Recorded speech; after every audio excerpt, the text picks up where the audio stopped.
سے، زبان سے، ہونٹوں سے، گلے سے، ناک سے جو قرآن مجید کے الفاظ نکالیں گے اس الفاظ کے نکلنے کی جگہ کو مخرج کہا جاتا ہے۔ جس طرح سے ہم کہتے ہیں ایگزٹ باہر، اور ایگزٹ آف پوائنٹ باہر نکلنے کی جگہ، تو ایک چیز آپ کو سمجھ آ گئی کہ مخرج جو ہے، جو ہم منہ سے الفاظ نکالتے ہیں ان کو کہا جاتا ہے۔ اور مخرج میں آج ہم حروف حلقی کے متعلق گفتگو کریں گے۔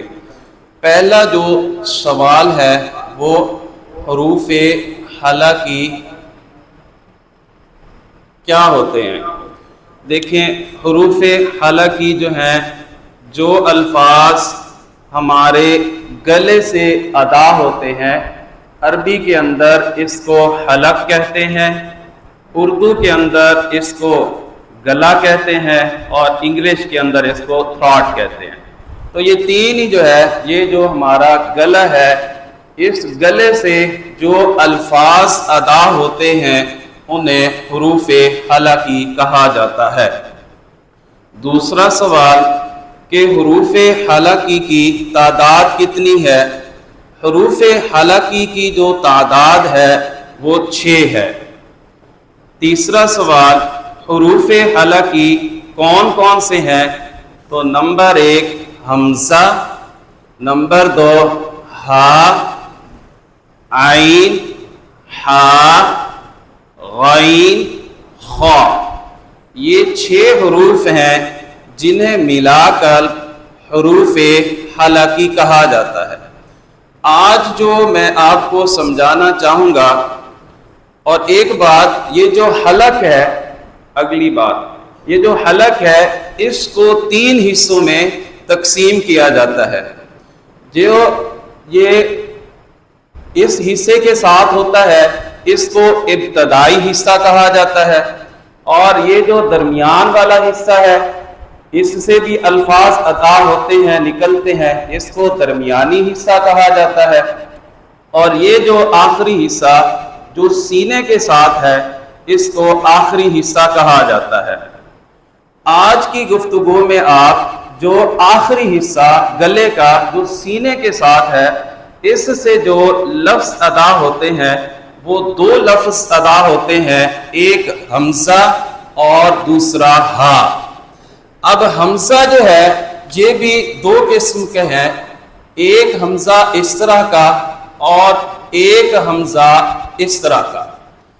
یاد رکھیے، حمزہ جو ہے وہ 2 طرح کے ہوتے ہیں، ایک حمزہ جو عین کی طرح کا ہوتا ہے اس طرح کا، اور ایک حمزہ جس بھی الف آپ کو، جیسے الحمد، اب اس کے شروع میں جو حمزہ دیا ہوا ہے اس کو ہم الف نہیں پڑھیں گے بلکہ اس کو ہم حمزہ پڑھیں گے۔ جس بھی الف کے اوپر زبر آ جائے، زیر آ جائے، پیش آ جائے، مطلب جس کے اوپر کوئی حرکت آ جائے اس کو ہم حمزہ پڑھیں گے اور اس کو ہم الف نہیں پڑھیں گے۔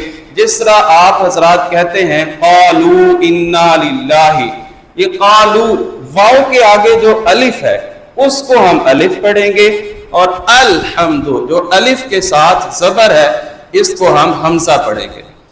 آج کی گفتگو میں یہ 2 چیزیں شامل ہیں، ایک یہ والا حمزہ اور ایک یہ جو حمزہ ہے یہ جو ہمارے گلے کا آخری حصہ ہے سینے کے ساتھ یہاں سے نکلتا ہے۔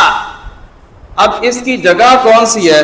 ہمارے درمیان ڈاکٹر صاحب بھی موجود ہیں کہ اس گلے کے جو آخری حصہ جو سینے کے ساتھ ہے اس کے اندر ووکل کارڈز ہوتے ہیں جنہیں آواز کی ہڈیاں کہا جاتا ہے اردو کے اندر۔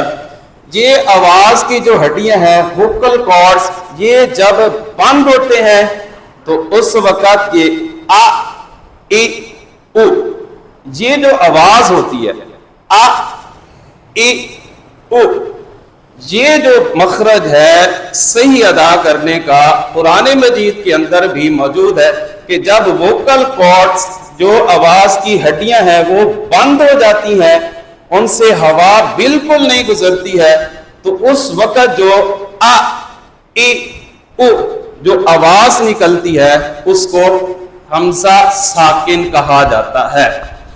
اور یہ جو الف ہے، یہ والا جو حمزہ ہے، یہ جب ووکل کارڈز آواز کی جو ہڈیاں ہوتی ہیں جب یہ اوپن ہوتا ہے، کھلتا ہے، آ ای او، تو جب کھلتا ہے اس وقت یہ آواز نکلتی ہے، اور جب بند ہوتا ہے تو یہ آواز نکلتی ہے۔ محترم بھائیو، اس کی مثال سورۃ البقرہ کی آیت نمبر 2، یؤمنون، یہ جو واو کے اوپر حمزہ ہے، سورۃ البقرہ آیت نمبر 2 اور سورۃ الفیل آخری آیت فَجَعَلَهُمْ كَعَصْفٍ یہ جو مقول ہے یہ حمزہ کی آواز ہے۔ تیسری مثال سورۃ الہمزہ، اس کی جو سیکنڈ لاسٹ آیت ہے، انہا علیہم مؤصدہ، انہا علیہم مؤصدہ۔ یہ 3 مثالیں میں نے آپ کے سامنے بیان کی ہیں۔ اللہ تعالی ہمیں قرآن مجید سیکھنے اور اس پر عمل پیرا ہونے کی توفیق عطا فرمائے۔ اگر کوئی بات آپ کو سمجھ نہیں آئی ہے تو محترم بھائی ہمارے قاری وقاص محمدی صاحب نے یوٹیوب چینل بنایا ہوا ہے، تو یہ لیکچر آپ کو قاری وقاص محمدی صاحب کے نام سے بھائی صاحب کا یوٹیوب چینل ہے، اس پر بھی یہ آپ کو لیکچر مل جائے گا۔ السلام علیکم ورحمۃ اللہ وبرکاتہ۔